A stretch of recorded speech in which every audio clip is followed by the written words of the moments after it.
নমস্কার বন্ধুরা, এই ভিডিওটা ছিল ১ তারিখের। তো আজকে থেকে আমার ভাগ্নের প্রি-টেস্ট পরীক্ষা, যেহেতু বাড়িতেই ছিলাম, পরীক্ষা উপলক্ষে অবশ্যই বাড়িতে গিয়েছিলাম। সকালবেলা ওর জন্য একটু রান্নাবাড়ি করে দিচ্ছি। শিং মাছ রান্না করেছি, একটু ডিম ভেজেছি, আর এই যে বরবটি, আলুর একটু ভাজি করতেছি। করে ও সকালবেলা খাওয়া-দাওয়া মানে ১২টার থেকে যেহেতু ওর পরীক্ষা, ও খাওয়া-দাওয়া করে চলে যাবে।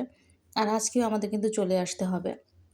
তো যাই হোক, দেখো এদিকে রান্না করতেছি আমি। আর তার মাঝে ভিডিওটা শুরু করে দিলাম। তো দেখতে থাকো ভিডিওটা।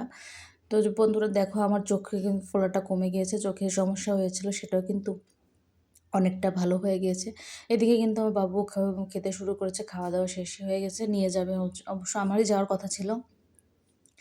আর আমি কারণ যেতে পারলাম না, তো তোমাদের দাদা আর দিদি নিয়ে যাবে, মেজদি যাবে সঙ্গে।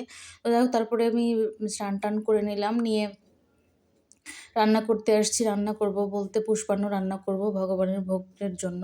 তো মা বলতেছিল একটু পুষ্পান্ন করার জন্য। তো আমি আসলে সেভাবে পুষ্পান্ন রান্না করতে অত ভালো পারি না। আমি যতটুকু যা পারি সেভাবেই দিয়েছি। ১ম এ প্যানে ঘি দিয়েছি, তারপরে কাজু, কিশমিশ, কাঠবাদাম সব একটু ভেজে নিয়েছি। ভেজে নিয়ে তারপর এগুলো সব আলাদা করে উঠে রাখতে হয়। আমি আর উঠায় রাখি না। ওইভাবে ওই পাত্রে চাল মানে একটু ভেজে নিচ্ছি। তো যেহেতু মানে ভগবানের জন্য রান্না করব, যেভাবে রান্না করি না কেন নিষ্ঠা সহকারে করলে অবশ্যই ভালো হবে, এবং লাস্ট পর্যন্ত ভালোও হয়েছিল। এত টেস্ট হয়েছিল যে কী বলবো, অনেকটাই ভালো লেগেছিল। নিজের রান্নার প্রশংসা নিজেই করতেছি। মাঝে, মাঝে করতে হয়।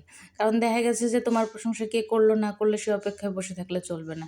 তো দেখো, আমি একটু কালার আনার জন্য একটু হালকা হলুদ দিয়েছি, একটু লবণ দিয়েছি। দিয়ে সুন্দর করে ভেজে, ভেজে নিচ্ছি। এখন ভাজাটা কমপ্লিট হয়ে গেলে পাশে কিন্তু জলও গরম করতে দেওয়া হয়েছে। জলের মধ্যে একটু মশলাপাতি দেওয়া রয়েছে। তো সেগুলো দেখো, এই যে জলের কিন্তু একটা কালার চলে আসছে। তো কালো, কালো দেখাইতেছে। আসলে সব রকমের মশলা দেওয়া আছে, দিয়ে গরম হচ্ছে। আর আমি এদিকে দেখো, আমার এদিকে কিন্তু হয়েও গিয়েছে। আর এই পাশে দুধগুলো দিয়েছিল, আজকে কেন জানি সবগুলো দুধ কেটে গেল। ১ কেজি দুধ জাল দিয়েছিলাম, সম্পূর্ণটাই কেটে গেল। তারপরে মা কিন্তু ভোগ লাগাইলো, এবং ভোগ লাগানো কমপ্লিট। তারপর ভাবতেছি আমি একটু ভিডিও করে নিই। আসলে আজকে তেমন কিছু রান্না করা হয় নাই। মানে যতটুকু আর কি হয়েছে ততটুকুই ভগবানের উদ্দেশ্যে নিবেদন করা হলো। তারপরে আমরা সেই প্রসাদটাই আর কি পরে পাবো। তো সেটাই একটু করে ভিডিও করতেছিলাম, তোমাদেরকেও দেখাই দিচ্ছিলাম। আর এটা হচ্ছে মায়ের ঠাকুরঘর, সেটা তো তোমাদেরকে বারবার অনেকবার দেখিয়েছি। আর এই ঘরটায় মধ্যে আলাদা একটা শান্তি মানে রয়েছে। এই ঘরটার মধ্যে অবশ্যই ঠাকুর ঘর মানেই তো শান্তির জায়গা। আর তারপরে হলো মায়ের বাড়ি, সেটা তো আরোই শান্তির। যাই হোক, আমার ঠাকুরের ভোগ লাগানো কমপ্লিট করে নিই। তারপরে আমি কিন্তু মা তো মানে ভোগটা লাগিয়েছে। তারপরে সেটাও তোমাদেরকে দেখাচ্ছি। আর আমার ঠাকুর, মেজদির ঠাকুর, সবার ঠাকুরই আসছে। মেজদির গোপাল আসছে, আমার গোপাল আমি নিয়ে গিয়েছি। রাধা গোবিন্দ সবই আছে। আমার যেহেতু যে রাধা গোবিন্দ চিত্রপট, সেটা আমি আর নিয়ে যাই নাই। তো যাই হোক, পরে চলে আসলাম কিন্তু আমাদের রান্না করতে। এদিকে আমি কিন্তু অর্ধেকটা রান্না করেছিলাম সকালে। তারপরে এই যে আলু পটলের রসা একটু রান্না করব। সেটার জন্য আলুগুলো ভেজে নিয়েছি, আর পটলগুলো এখন ভাজতেছে, ভেজে নিয়ে তারপরে রসা করব। তখন রান্না করার সময় ছিল না, কারণ অনেকটা টাইম হয়ে গিয়েছিল। আর এদিকে ভোগও রান্না করতে হবে, সেই কারণে আর ওই পাশে রান্না করি না। যেহেতু খাওয়ার তাড়া নাই, অনেক কিছু আছে। আর বাবু আসতে, আসতে ৩টা বাজবে। আর তোমার দাদাও পরে খাবে বলতেছে। যে ও ওই বাড়িতে গিয়েছিল, গিয়ে একটু ছাতু খেয়েছে।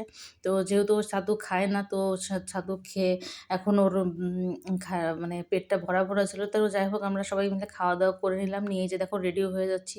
সন্ধ্যার আগে, আগেই বের হবো, কারণ বাড়িতে আসতে হবে। সন্ধ্যা মানে গোপালের ওখানে ভোগ দিয়ে নিয়ে আসতে হলে অনেকটা দেরি হয়ে যায়। তো দেখো, রওনা হয়ে গেলাম আমরা। দিদি দাঁড়ায় রয়েছে, আবার আশপাশেরাই বললো। তো যাই হোক, এই তো অবস্থা। কয়েকদিন হুট করে এইভাবেই আসি আমরা। আবার চলেও আসলাম কিন্তু নওগাঁতে।